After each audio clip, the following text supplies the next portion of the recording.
मुझे लगता है इस मुद्दे की गहराई में जाना चाहिए और ये जो नई परिस्थितियां बनी हैं इसके कारण क्या रहे और इससे लोकल डेमोग्राफी पे कितना फ़र्क पड़ रहा है।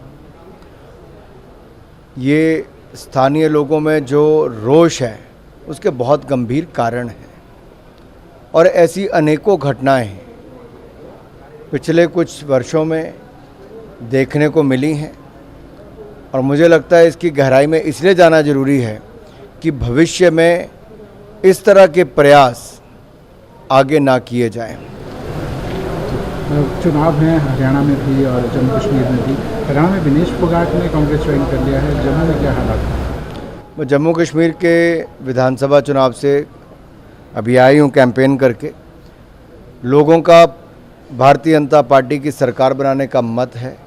धारा 370 की समाप्ति ने नए अवसर खड़े किए हैं, जहाँ एक और शांति आई है, खुशहाली आई है, भारी निवेश आया है और पर्यटकों की भी भरमार है, नए रिकॉर्ड बने हैं। वहीं पर जनता को जहां एक और महिलाओं को 18,000 रुपये साल के मिलेंगे, 3,000 रुपये बुजुर्गों को पेंशन के लिए मिलेंगे, बच्चों को कोचिंग के लिए 10,000 रुपये तो मुफ्त में लैपटॉप मिलेंगे। वहीं पर 5 लाख नौकरियां युवाओं को मिलने वाली हैं। लेकिन सबसे बड़ी बात यह है धारा 370 हटने का जो खुशी जम्मू कश्मीर में है और जो लोगों ने इसका फ़ायदा देखा है कि पथरावबाजी बंद हो गई, अलगाववादी आतंकवादी घटनाओं में 70% कमी है, 70% कमी।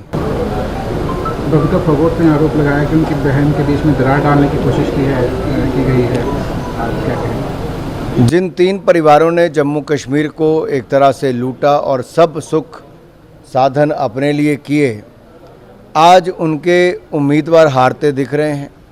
उमर जी पहले कहते थे मैं एक भी विधानसभा नहीं लड़ूंगा, अब 2-2 सीटों से उमर अब्दुल्ला जी लड़ रहे हैं और दोनों पे ही हालत खस्ता है। कभी उनको अफजल गुरु याद आते हैं, कभी कोई और याद आता है। ये साफ दिखता है कि आखिरकार नेशनल कॉन्फ्रेंस और कांग्रेस ये उस दिशा में जा रही जहां पर पथरावबाजी करने वाले, नशे बेचने वाले, अलगाववादी और आतंकवादी सोच वाले लोगों को जेलों से छोड़ने की ये बात कर रहे हैं कि हम पीएस से हटा देंगे और इन सबको जेलों से बाहर निकाल देंगे।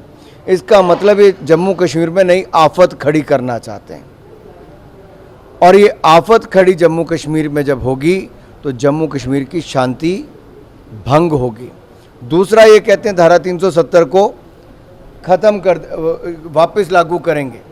इससे स्पष्ट दिखता है कि बाबा साहब अम्बेडकर के भी खिलाफ हैं और जम्मू कश्मीर के लोगों के भी।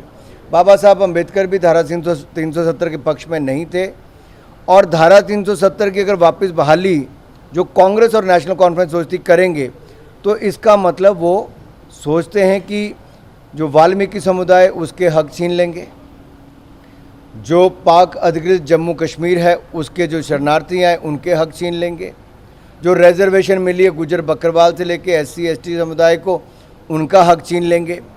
राहुल गांधी जी ने तो विदेश में जाकर भी कह दिया कि वो रिजर्वेशन के विरोध में हैं।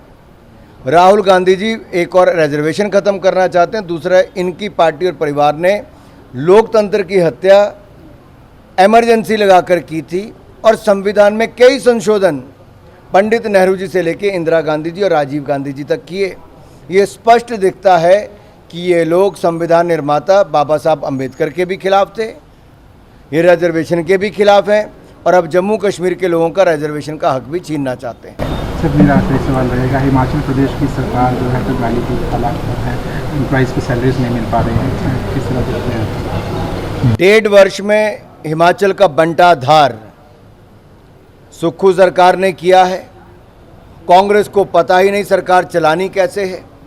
बड़े बड़े वायदे झूठे कर दिए थे, आज वो वायदे पूरे करते दिख नहीं रहे और सरकार की माली हालत इतनी ख़राब हो गई कि सरकारी कर्मचारी और पेंशनर्स को एक हफ्ता अपनी तनख्वाह का इंतज़ार करना पड़ता है। और बोझ ये पड़ा कि जब इनकी सरकार बनी कांग्रेस की, बढ़ते इन्होंने 2 बार पेट्रोल और डीजल पर टैक्स बढ़ा दिए और अब ये सेस लगाने वाले दूध के नाम पर और पर्यावरण के नाम पे, यानी कि बिजली उपभोक्ताओं को अब ज़्यादा पैसा देना पड़ेगा। मिल्क सेस और एनवायरनमेंट सेस के नाम पर कोई ना कोई बहाना ढूंढकर जनता की जेब में से पैसा निकालने का काम कांग्रेस की सरकार कर रही है और जनता पर बोझ डाल रही है। सीमेंट की बोरी 15 रुपये दाम बढ़ा दिए। अब यहाँ इंडस्ट्री आनी तो दूर की बात, जो है वो भी पलायन करने की सोच रही है। पहले उनके दाम बिजली के बढ़ा दिए, अब उन पर और सेस लगा रहे हैं। ये कैसी मनमानी है? अगर राज्य की सरकार नहीं चला सकती कांग्रेस पार्टी, तो इनको छोड़ देना चाहिए। अगर आप तनख्वाह नहीं दे पा रहे, आम जनता को वायदे पूरे नहीं कर पा रहे, ऊपर से टैक्स का बोझ और बढ़ा रहे हैं, तो इससे दिखता है कि जैसे कर्नाटक वैसे ही हिमाचल प्रदेश में कांग्रेस की सरकारें पूर्णतः फेल हो गई हैं। प्रोटेस्ट का कॉल दिया है संजौली में। अब किस तरह से देखते हैं पूरे सिनेरियो को? अगर हम डे 1 से देखें, मस्जिद का मामला आता है, अनऑथराइज्ड कंस्ट्रक्शन का मामला आता है, फिर प्रोटेस्ट होता है और आज फिर एक प्रोटेस्ट कॉल किया जाता है। हालांकि जयराम ठाकुर ने शांति की अपील की है।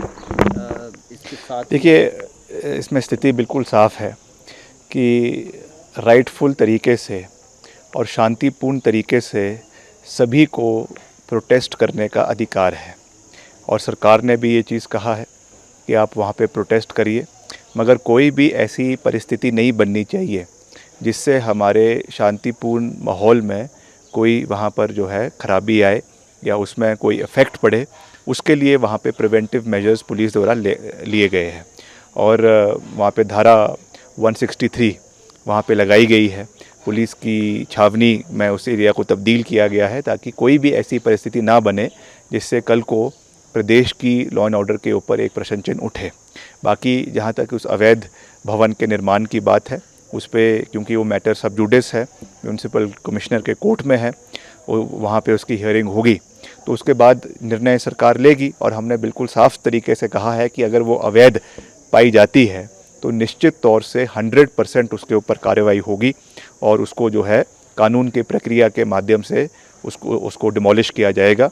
मगर that is a step that will be taken once the order of the municipal commissioner comes. उसके पहले उस पर कार्रवाई करना उचित नहीं है। हम सबकी कदर करते हैं, सबकी भावनाओं की कदर करते हैं और मिलकर शांतिपूर्ण तरीके से हमें अपने बात को रखने का पूरा अधिकार है। हम जो संगठन के आज सभी साथी वहाँ पर आए हैं उनका समर्थन भी करते हैं, उनके साथ खड़े हैं, मगर सरकार को ये देखना है कि हमें लॉ एंड ऑर्डर को भी प्रदेश के अंदर मेंटेन करके रखना है। जो माइग्रेटेड वर्कर्स हैं, खासकर एक पर्टिकुलर कम्युनिटी के, मुस्लिम कम्युनिटी के, उस पर भी क्वेश्चन उठाया जा रहा था कि वो वायलेंस क्रिएट करते हैं, गुंडा तत्व उनमें रहते हैं। उसको लेकर कितना सेंसिटिव है सरकार? हाँ जी, जो माइग्रेटेड लेबरर्स हैं, हाँ नहीं, वो एक चिंता का विषय ज़रूर है और उसमें जो तय बाज़ारी के जो आपके वहाँ पे हॉकर्स है उनको जो शॉप्स एलोकेट करनी है आने वाले टाइम में, उसमें निश्चित तौर से सरकार उसके ऊपर एक फ्रेमवर्क बनाएगी और एक सब कमेटी बनाने का भी मुख्यमंत्री जी ने कल विधानसभा के अंदर जो है वो आश्वासन दिया है, जिसमें हो सकता है कि कुछ विपक्ष के साथी भी उसमें कमेटी में लिए जाए और उनके बेसिस के ऊपर, उनके सुझावों के ऊपर हम आने वाले समय में कमेटी का गठन करेंगे और जितने भी ऐसे माइग्रेंट वर्कर्स बाहर के राज्यों से यहाँ पे आ रहे हैं उनकी प्रॉपर वेरिफिकेशन होनी चाहिए, उनका प्रॉपर डॉक्यूमेंटेशन होना चाहिए, क्योंकि कई लोग आते हैं अलग अलग नामों से यहाँ पे आते हैं, तो उससे निश्चित तौर से एक डर का माहौल यहाँ पर स्थानीय लोगों के बीच में है, खास करके महिलाओं के बीच में है। इसलिए उस दृष्टि से इसको देखने की आवश्यकता है। उसके लिए जो भी प्रिकॉशनरी मेजर्स सरकार को लेने हैं वो निश्चित तौर से सरकार लेंगी और इस चीज़ में मुख्यमंत्री जी ने भी कल विधानसभा के अंदर हामी भरी है। तो मैं समझता हूँ कि जब सरकार मान चुकी है तो निश्चित तौर से उस पर कार्रवाई होगी। As we know, Vikramaditya individually has been a voice of Hindu लंबे समय से, लेकिन अगर हम हिमाचल प्रदेश राज्य की बात करें, कम्युनल हार्मनी के लिए it is famous across the country.